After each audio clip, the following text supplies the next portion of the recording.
Ada hadis tentang perempuan tidak akan bahagia suatu kaum jika urusannya diserahkan kepada perempuan. Sedangkan fenomena saat ini banyak perempuan jadi pemimpin. Tolong Ustadz luruskan.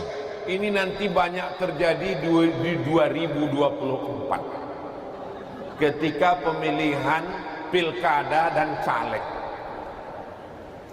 Saya sebutkan hadisnya. Lan yufliha qaumun wallau amrahum imra'ah. Tidak akan beruntung suatu kaum kalau menyerahkan urusannya kepada perempuan. Yang dimaksud dengan kaum situ adalah orang Persia. Yang dimaksud perempuan di situ adalah buran. Ada raja Persia namanya Kisra. Siapa namanya? Kisra. Kisra punya anak perempuan namanya Buran. Ketika Kisra mati, Buran masih kecil, tidak punya kepakaran keahlian bidang politik.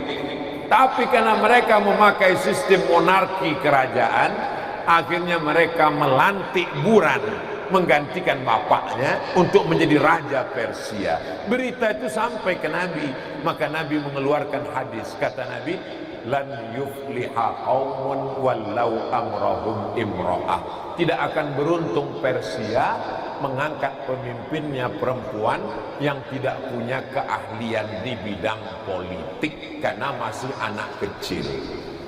Kronologis hadis itu dalam ilmu hadis disebut dengan ilmu asbabul wurud. Sebab kalau ayat asbabun nuzul, kalau hadis namanya asbabul wurud.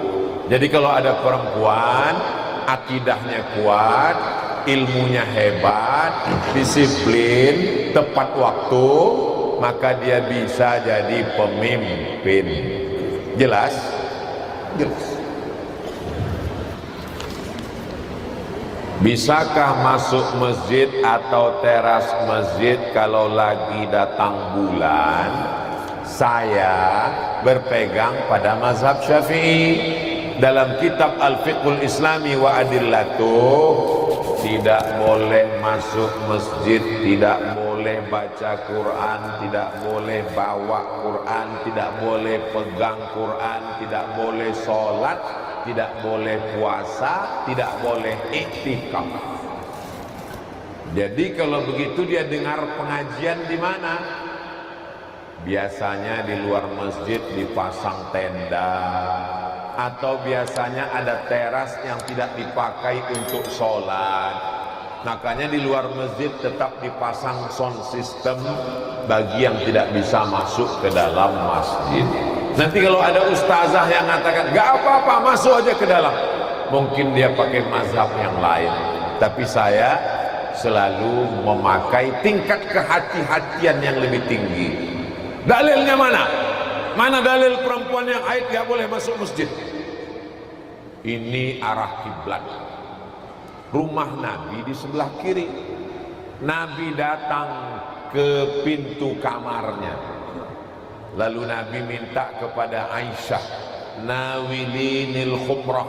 Wahai Aisyah, tolong ulurkan saya kain.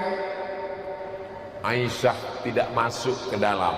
Kenapa Aisyah tidak masuk ke dalam raudhah? Karena dia sedang haid. Nabi tidak keluar. Kenapa Nabi tidak keluar?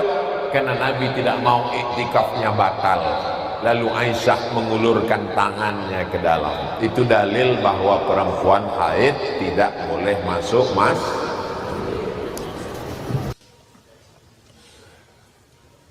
Saat ini sedang viral tentang nikah beda agama yang disahkan oleh pengadilan negeri. Sementara fatwa Majelis Ulama Indonesia mengharamkan pernikahan beda agama. Bagaimana pendapat Pak Ustadz tentang pernikahan beda agama? Bukan pendapat saya, tentang dalam Al-Quran. La tankihul musyrikina hatta yu'minu.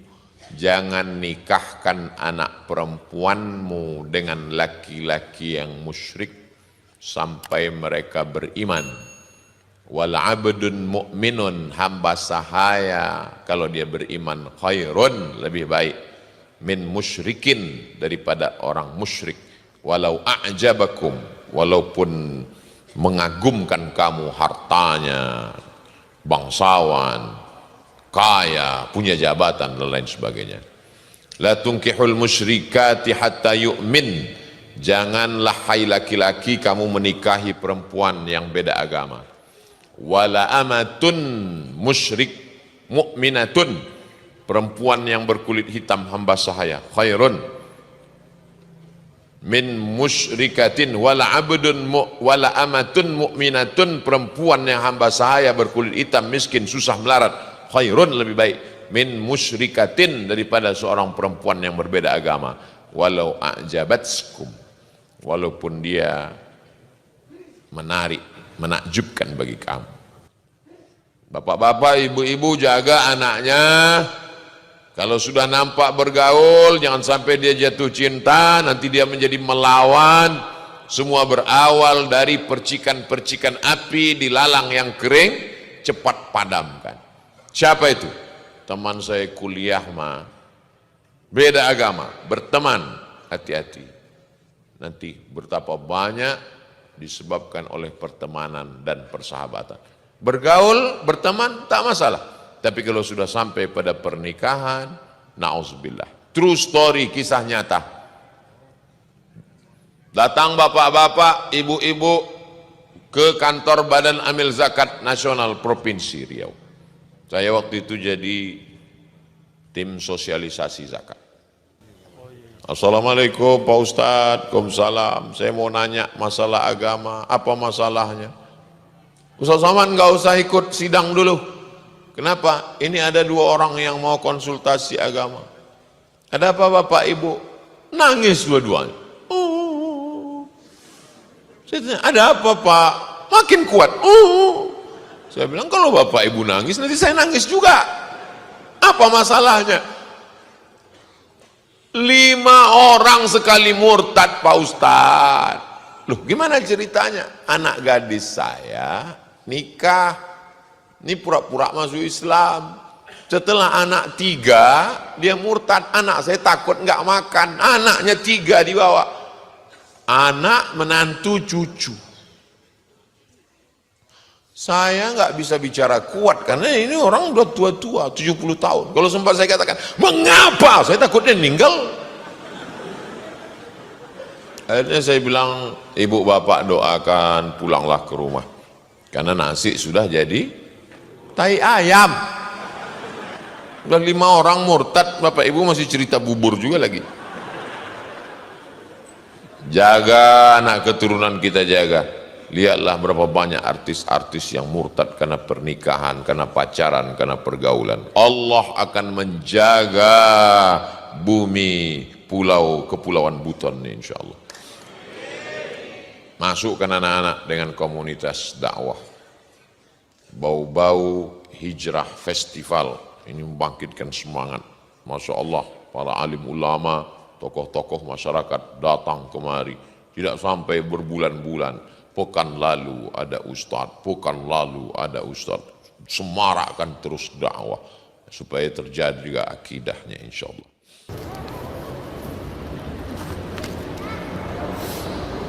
Sebagaimana dalam kenyataan yang terlihat begitu banyak terdengar pernikahan siri.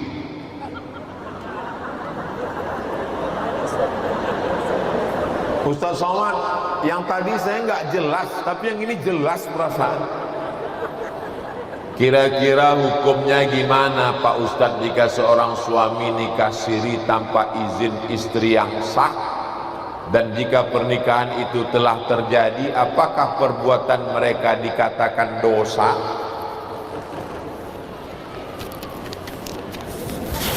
Ada mempelai laki-laki, ada wali, ada 2 orang saksi, ada mahar, ada ijab dan qabul, maka nikahnya sah secara hukum fikih. Kalau nggak percaya sama saya, Tanya sama Ustadz Lutfi Godal dari kantor urusan agama.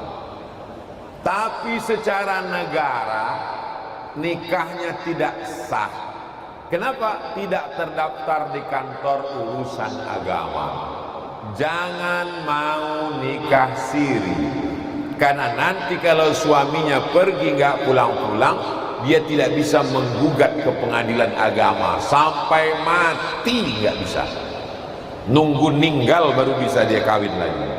Jangan mau nikah siri, karena nanti kalau meninggal suaminya, harta dikuasai oleh istri pertama atau mertuanya, dia tidak bisa menuntut karena tidak ada surat. Kejahatan terjadi bukan karena hanya ada niat dari pelakunya, tapi juga karena ada kesempatan. Waspadalah. Ibu jangan cemas bapak nikah lagi. Kenapa? Karena di Indonesia pakai kompilasi hukum Islam Indonesia, tidak bisa laki-laki menikah di kantor urusan agama kalau tidak ada surat izin dari istri pertama yang ditandatangani materai 6.000, yang sekarang sudah naik jadi 10.000. Makanya ibu sebelum tidur malam, yakinkan di sekeliling tempat tidur itu tidak ada kertas, tidak ada pena, dan tidak ada materai. Karena khawatir pas tidur lelap tiba-tiba spontan tanda tangan. Soalnya tadi siang saya lihat ada orang punya handphone, itu di belakang handphone itu banyak sekali materai. Dan nanti surat itu dibawa ke kantor pengadilan agama, hakim bertanya, wahai istri pertama, ya Pak Hakim, betulkah ini surat Anda menandatanganinya? Betul Pak Hakim. Dalam penuh kesadaran, betul Pak Hakim. Anda memang betul-betul izin? Jangan tanya lagi Pak Hakim, darahku sudah mendidih.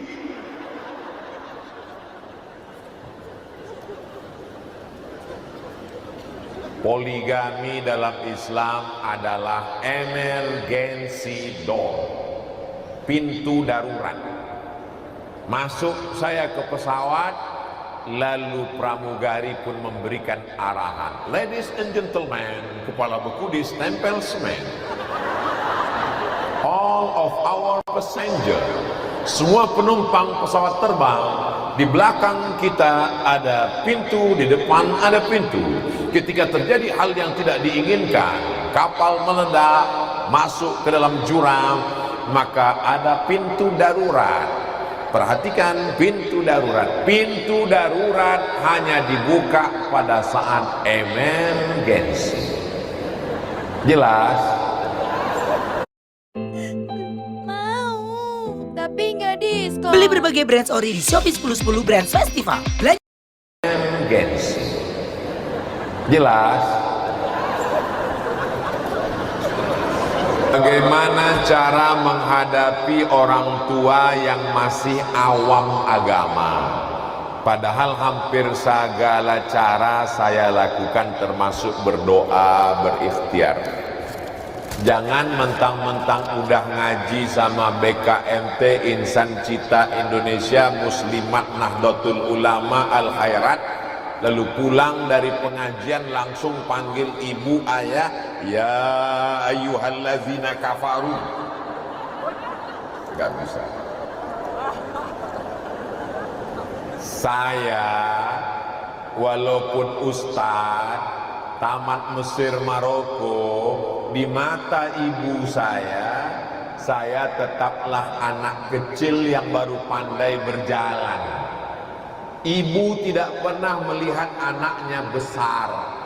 Jadi kalau ada anak yang menasihati, menceramahi ibunya, ibu itu ngelihatnya lucu. Ente lucu ya, kecil-kecil udah pandai ceramah. Jadi caranya bagaimana? Cari orang lain di antara keluarga yang omongannya dia dengar. Cari Ustadz Habib yang karismatik yang omongannya dia dengar. Melalui lisan dia kita pinjam, Habib, tolong omongin ke ibu saya begini, Ustadz. Karena kalau kita yang nyampaikan mental, begitu cara yang baik. Potongan-potongan video. Siapa Ustadz yang paling dia senang? Ustadz Das'ad Latif. Cari potongan video Ustadz Das'ad. Ustadz Somad tanya, Mama senang dengan Ustadz Somad? Enggak senang, ceramahnya marah-marah terus. Kalau gitu jangan kirim video Ustadz Somad. Tapi kalau dia senang dengan Ustadz Somad, cari potongan videonya untuk melembutkan hatinya. Sesungguhnya sulitkah bagi Allah? Mudah. Innama amruhu idza arada syai'an ayyaqula lahu kun. Lalu kenapa Allah buat demikian? Supaya hati kita lebih khusyuk, supaya sujud kita lebih lama, supaya doa kita lebih melelehkan air mata. Maka jangan pernah berhenti berbuat baik. Jangan lawan, jangan teriak, jangan durhaka, senangkan hatinya, bahagiakan dia. Maka insya Allah Allah akan menurunkan kebaikan-kebaikan sampai kita mati, dan anak-anak kita pun akan menjadi anak yang berbakti insya Allah. Apakah berdosa seorang istri yang tidak memberi izin kepada suaminya untuk berpoligami? Baru aja disebut. Padahal suaminya punya penghasilan yang mapan dan istri lebih memilih untuk berpisah. Ibu saya punya ibu saya namanya Hajjah Rohana. Dia punya ibu namanya Siti Aminah. Siti Aminah itu punya ibu namanya Hajjah Siti Maryam. Hajjah Siti Maryam itu yang menyiapkan, Hajjah Siti Maryam itu yang menyiapkan semua pakaian-pakaian Syekh Abdurrahman ketika Syekh Abdurrahman menikah dengan istrinya yang terakhir. Perempuan yang luar biasa. Tapi saya ceritakan itu di tengah keluarga saya, tidak ada satupun yang mengaguminya. Ketika dikatakan inilah jalan yang paling cepat menuju surga, banyak jalan yang lain.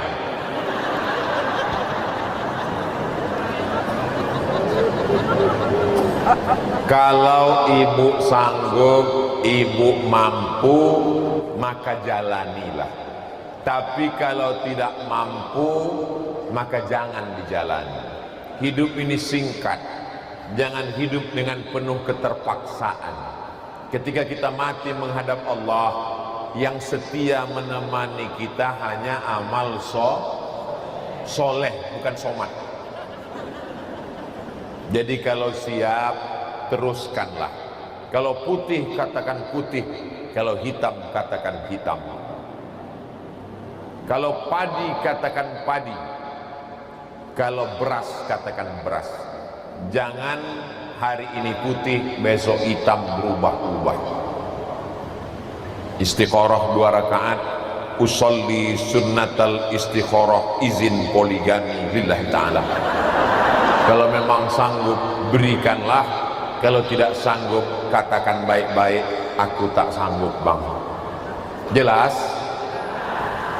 Insya Allah saya memberikan yang jelas-jelas. Saya tidak mau berbunga-bunga, berbola-bola. Bagaimana jika suami mengambil uang simpanan istri, tapi suami punya alasan karena istrinya boros, dan uang tersebut digunakan untuk membeli aset untuk keluarga mereka sendiri? Apakah suami berdosa?